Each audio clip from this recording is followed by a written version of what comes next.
मेरे प्यारे प्यारे नन्हे मुन्ने बच्चों, आज सभी का स्वागत है हमारे YouTube चैनल पर। आप हमारे चैनल को सब्सक्राइब कर लें, वीडियो पसंद आए तो लाइक करें और यदि कोई कमी रह गई हो तो उसके लिए कमेंट करें। मेरे बच्चों, आप 7th क्लास में आ गए हैं, इसलिए 7th क्लास की जो पुस्तक है रेनबो, उसका पहला पाठ आप पढ़ेंगे। पहला पाठ जो है यह भगवान से संबंधित है। वास्तव में हम जब कोई काम शुरू करते हैं और वह कार्य ईश्वर को समर्पित हुए करते हैं, उनका नाम लेते हैं, उनकी आराधना करते हैं, उनके लिए कृतज्ञ होते हैं, तो ईश्वर की कृपा हमें प्राप्त होती है। इसलिए हम कोई भी शुभ कार्य करें तो ईश्वर का नाम लेकर करें, तो उसमें सफलता हमारी निश्चित हो जाती है। इसलिए मेरे बच्चों, आज जो हम आसपास अपने देख पा रहे हैं वह सब ईश्वर की कृपा है। ऐसी ईश्वर की कृपा को मानते हुए, उनका धन्यवाद करते हुए, इस कविता में किसी अज्ञात कवि ने कहा है कि थैंक यू गॉड, हे ईश्वर आपको धन्यवाद है, हे प्रभु आपकी कृपा के लिए आपको धन्यवाद है। आगे पढ़ते हैं इसकी कविता की पंक्तियां। For all the things, thank you God, हे ईश्वर आपको धन्यवाद है।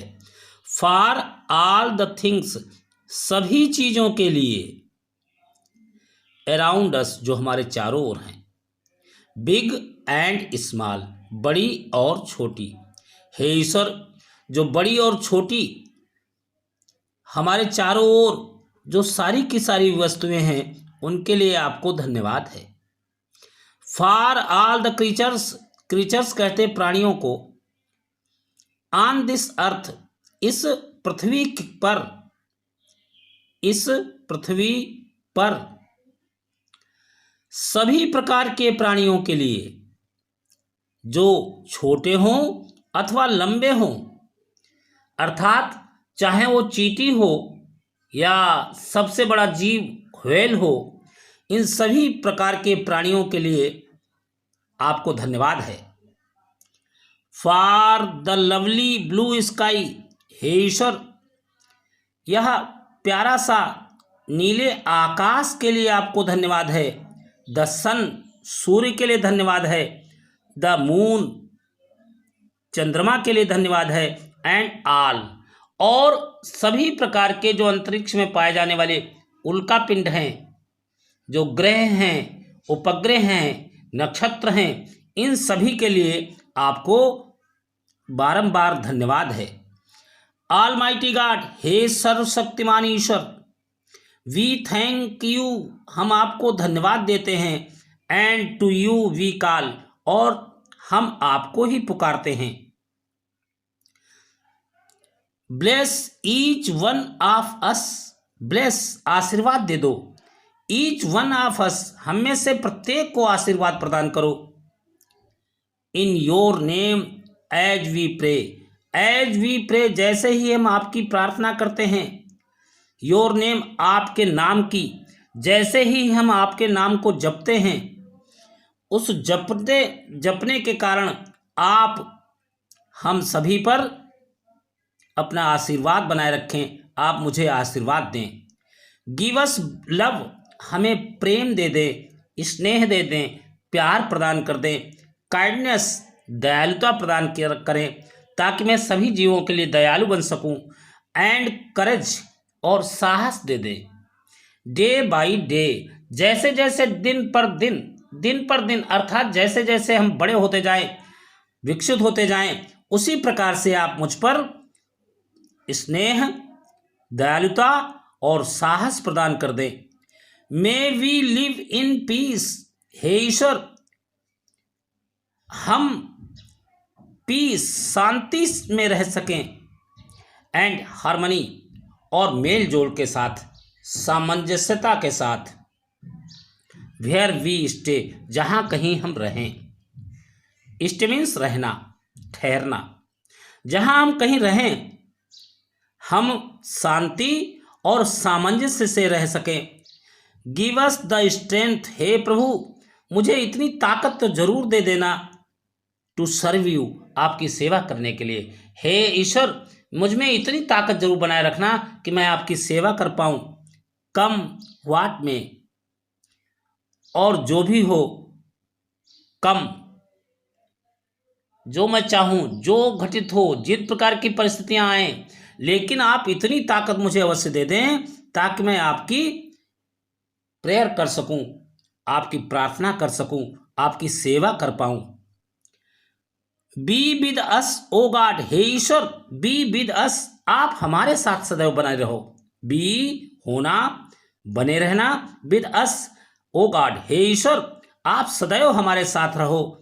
इन व्हाट वी से एंड डू, जो हम कहते हैं और जो करते हैं उस सभी में आपकी कृपा बनी रहे, आप मेरे साथ बने रहो। एक्सेप्ट दिस प्रेयर, हे प्रभु आप मेरी इस प्रार्थना को स्वीकार कर लो। हे प्रभु आप मेरी इस प्रार्थना को स्वीकार कर लो। ओ गॉड, हे ईश्वर वी बो डाउन, हम नमन करते हैं, हम झुकते हैं टू यू, आपके समक्ष। मैं आपको बारंबार प्रणाम करता हूँ, हमारी आप इस प्रार्थना को स्वीकार कर ले। इस प्रकार से मेरे बच्चे ये आपकी जो प्रेयर है, पहला लेसन है, वो समाप्त हुआ। आगे मीनिंग्स हैं, इन्हें आप अपनी कॉपी पर नोट कर लें। मेरे बच्चों अब शुरू करते हैं इसके question answer. Answer the following questions, नीचे के प्रश्नों के उत्तर दीजिए। पहला क्वेश्चन है व्हाट आर द थिंग्स, कौन कौन सी चीज़ें हैं, फॉर विच, जिसके लिए, वी शुड थैंक गॉड, हमें ईश्वर के प्रति धन्यवाद ज्ञापित करना चाहिए। तो मेरे बच्चे ईश्वर ने इस संसार में जितनी भी वस्तुएं बनाई वो उनके लिए हमें ईश्वर को धन्यवाद करना चाहिए। और तो इसी को बस आपको लिखना है। इसमें क्या लिखना है, जहां पर हेल्पिंग वर्ब होती है वहीं से प्रायः आंसर की शुरुआत की जाती है। तो यहां पर हम आंसर की शुरुआत करते हैं, we should thank God for, इतना आप लगा दीजिए। We should thank God for all the things around us except artificial things, बस हो गया इसका आंसर। बी देखिए, what are we asking God, हम ईश्वर से क्या कह रहे हैं, टू गिव अस, हमें देने को, हम ईश्वर से क्या देने को कह रहे हैं। तो मेरे बच्चे हम ईश्वर से कह रहे हैं कि ईश्वर हमें प्रेम दे दे, दयालुता दे दे और करेज दे दे। बस इतना सा आपको जोड़ना है, बस इसी का आंसर हो जाएगा। देखिए क्या उतारना, जहाँ से हेल्पिंग वर्ब है वहाँ से उतारिए, we are asking God to give us, बस आगे बस जोड़ना है लव, काइंडनेस एंड करेज। अगर चाहो तो डे बाय डे जोड़ दो, बस हो गया इसका आंसर। सी देखिए, what does live in peace and harmony mean, क्या मतलब होता है लिव इन पीस, शांति से रहना, एंड हार्मनी, और सामंजस्यता से।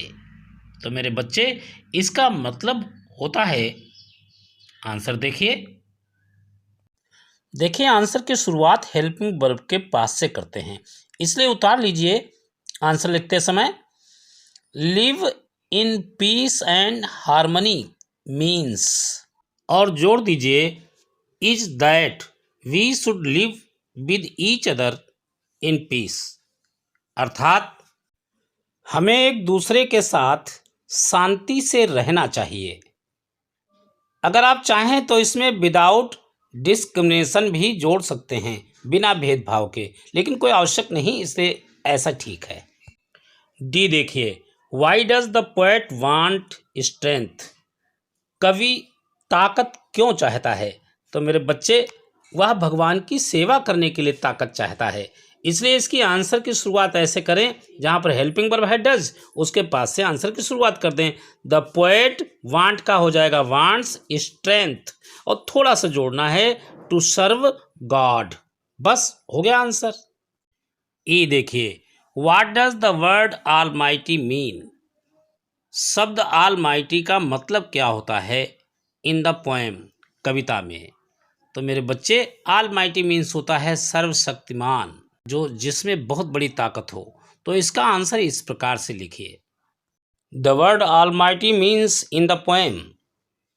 द वर्ड ऑलमाइटी का मतलब कविता में मतलब होता है, यह तो आप ज्यों का त्यों उतार लीजिए क्वेश्चन से, आगे जोड़ दीजिए, is that one who has super natural power in this universe. अर्थात इस ब्रह्मांड में जो अलौकिक शक्ति रखता है वही ऑलमाइटी है, वही सर्वशक्तिमान है। बस इससे आपका ये आंसर हो गया। आगे देखते हैं इसके फिल इन द गैप्स।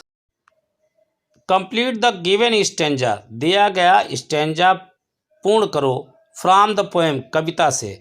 तो मेरे बच्चे, कविता से आप लोगों को ही स्टेंजा पूरा करना है, इसलिए पूरी कविता देखिए और कविता के अंदर से शब्दों को ढूंढ ढूंढ करके भर लीजिए। यही आपका एक प्रकार से SW है।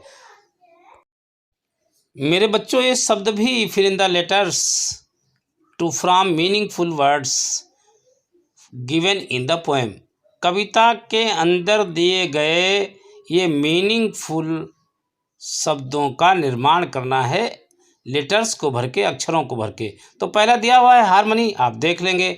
दूसरा काइंडनेस है, तीसरा पीस है, चौथा क्रीचर है, पांचवा ये आपका करेज है, और यफ जो है ये ऑलमाइटी है। तो इस प्रकार से देख करके भर लीजिएगा। और नीचे जो एक्टिविटी दी हुई है, यदि आप चाहें तो किसी कागज़ पर आप अपना अभ्यास कर लें, जिससे आपकी कला में भी परिवर्तन आएगा। तो मेरे बच्चों, इस प्रकार से पूरा पाठ आपका हुआ। आगे फिर मिलता हूं, तब तक के लिए नमस्कार। और हमारे चैनल से जुड़े रहिए, और जुड़े रहोगे तो सारी की सारी चीज़ें आपको इस चैनल पर मिल जाएंगी। तब तक स्वस्थ रहिए, मस्त रहिए और व्यस्त रहिए।